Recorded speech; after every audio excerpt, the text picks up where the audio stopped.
ప్రభు కోపిస్తే ఆ కోపానికి పర్వతాలు కదులుతాయండి గడగడగడగడ.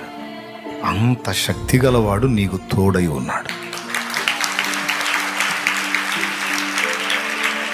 అలాంటి వాడు నీ పక్షమున చేయి అడ్డబెట్టి నిలబడ్డాడు. రారా ఎవడొస్తాడో అని. ఆయన బలం తెలుసుకోవాలి.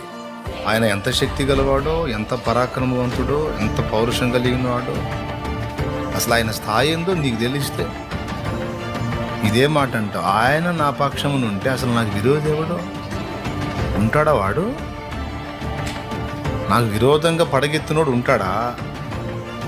నామ రూపములో లేకుండా నశిస్తాడు. ఎందుకు? సృష్టికర్త నాకు తోడై ఉంది. ఎవరు నీకు తోడై ఉంది? ఎవరు? మరి ఏదేం చేస్తుంది నిన్ను? మనుషులు భయపెడుతున్నారు. ఎంతవరకు ఉంటారు వాళ్ళు? ఒక్క చూపు చూస్తే చాలు.